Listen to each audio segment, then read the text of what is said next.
साथियों, आज हम वाल्मीकि रामायण के बालकांड के 49वें सर्ग की कथा सुनेंगे। इसमें इंद्र को भेड़े का अंडकोश लगाने का वर्णन है तथा उसके बाद फिर अहल्या के उद्धार का वर्णन है।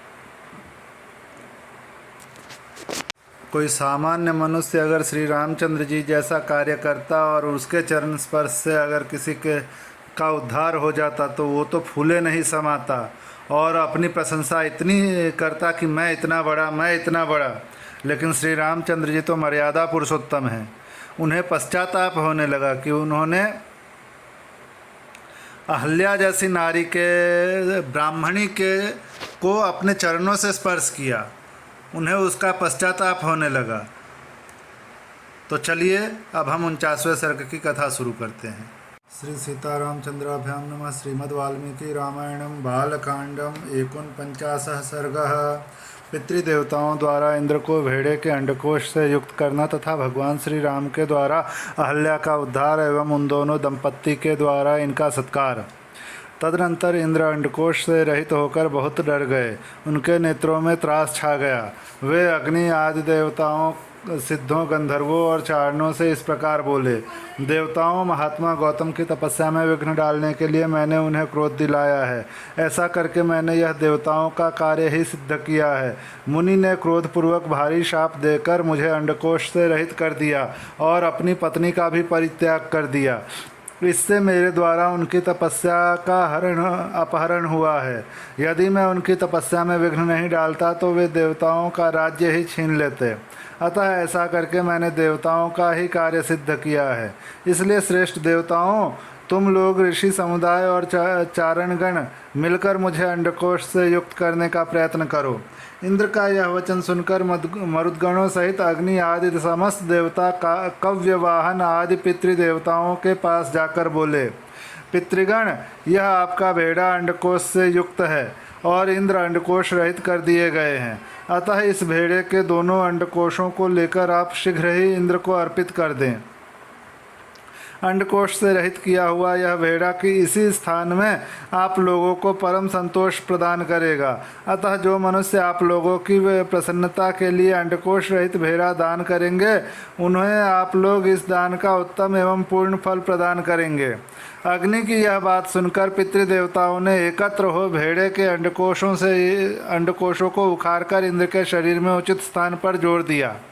ककुत्स नंदन श्री राम तभी से वहां आए हुए समस्त पितृदेवता अंडकोश रहित भेड़ों को ही उपयोग में लाते हैं और देवताओं को उनके दान जनित फलों के भागी बनाते हैं।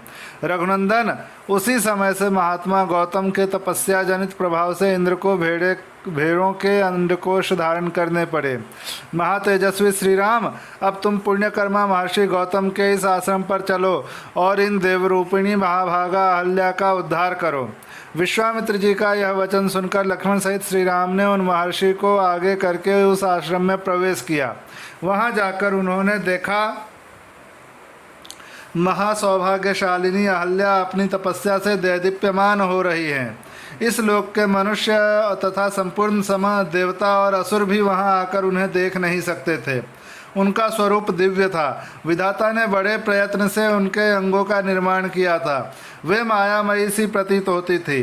धूम से घिरी हुई प्रज्वलित अग्निशिखा सी जान पड़ती थी। ओले और बादलों से ढकी हुई पूर्ण चंद्रमा की प्रभा सी दिखाई देती थी और जल के भीतर उद्भासित होने वाली सूर्य की दुर्धर्ष प्रभा के समान दृष्टिगोचर होती थी।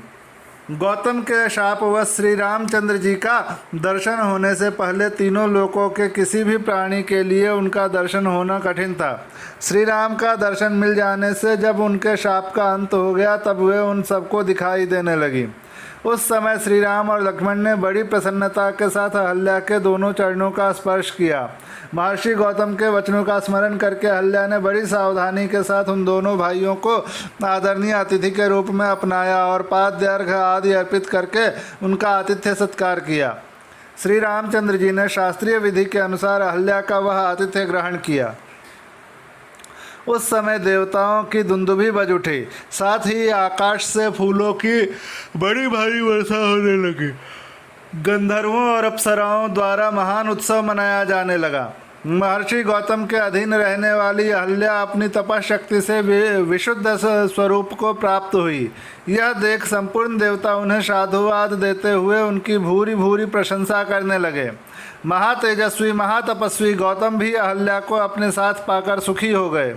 उन्होंने श्री राम की विधिवत पूजा करके तपस्या आरंभ की। महामुनि गौतम की ओर से विधिपूर्वक उत्तम पूजा आदर सत्कार पाकर श्री राम भी मुनीश्वर विश्वामित्र जी के साथ मिथिलापुरी को चले गए। इस प्रकार श्री वाल्मीकि निर्मित आर्ष रामायण आदि काव्य के बाल कांड में 49वां सर्ग पूरा हुआ।